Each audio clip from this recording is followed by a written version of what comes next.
You're watching BTV. If you were to design a gold exploration company from scratch, it would probably go something like this. Start with a multi-million ounce and growing gold resource.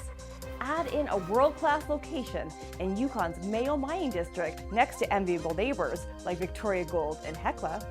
Sprinkle in some excellent infrastructure, strong relations with local First Nation communities, robust financing, and there you go. You've got Banyan Gold. We acquired the Ormac property in 2017 by optioning it from then Alexco and Victoria Gold. I knew about it because of my long history in the Yukon. I knew about the prospector that took out some material that was about 2 ounces per ton right from the surface. I purchased the alluvial assets way back in 2013. I knew it had lots of potential for gold. We did the hard work to put together a geological model, and that's really been the basis of the success that we've had in building this resource. CEO and President Tara Christie believes that Banyan has barely scratched the surface of Ormac's gold potential. Ormac is a very large property. It's over 173 square kilometers. We've explored with drilling less than 5% of it. Even soil sampling, we still have a tremendous amount of the property which we have to do greenfields exploration on. We were really pleased to come out this spring with our 6.2 million ounce gold resource. That's adding over 2 million ounces in 1 year with 50,000 meters of drilling. It really shows just how robust this deposit is. Banyan is looking to add even more ounces to the Ormac resource before the year is finished. We've already drilled 25,000 meters of our Phase 1 program. We're about to launch into our Phase 2 program. We've been doing a tremendous amount of soil sampling. We'll have the results of our metallurgical work. It should be a catalyst-filled year, building off our first and primary catalyst of our resource update. Despite their location in Canada's far north, Banyan's infrastructure allows them to operate for 10 months of the year, giving them a distinct advantage over their competitors in the region. The perception that exploration in the Yukon is seasonal doesn't apply to Banyan.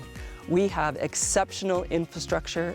We have all-season roads. We're just 50 kilometers from the community of Mayo. We have cell phone service. We are exceptionally well set up. So working year-round is something that we know how to do, and it's going to let us advance this project far more rapidly than projects in remote locations. Strong finances and deep-pocketed partners and stakeholders are also helping Banyan quickly and methodically advance through the various stages of development. There are not very many projects worldwide which have the scale of resource that we have. Banyan is fully financed for our 2023 exploration plans, and at the end of the year we'll have a very strong treasury to see us into 2024. We benefit from having some very solid shareholders with Victoria Gold, Franklin, and Fidelity, along with other institutional investors. Banyan's valued at about $10 per ounce in situ. That gives lots of upside opportunity for new shareholders. Michael Gray of Agentis Capital also sees plenty of upside potential, enough to turn Ormac into a Tier 1 asset. The Eagle mine is now in production, Yukon's biggest ever hard rock gold mine, and it really de-risks things for a company like Banyan when you have the road and power infrastructure right there. And the thing that really stands out to me is the scale of the mineralization. Within 3 years, they've gone from 0 to 6.2 million ounces documented in resources. This doesn't happen very often, so it's very, very notable. The good news keeps coming for Banyan. They've discovered continuous mineralization, which will add even more ounces to the 6.2 million the company announced earlier this year.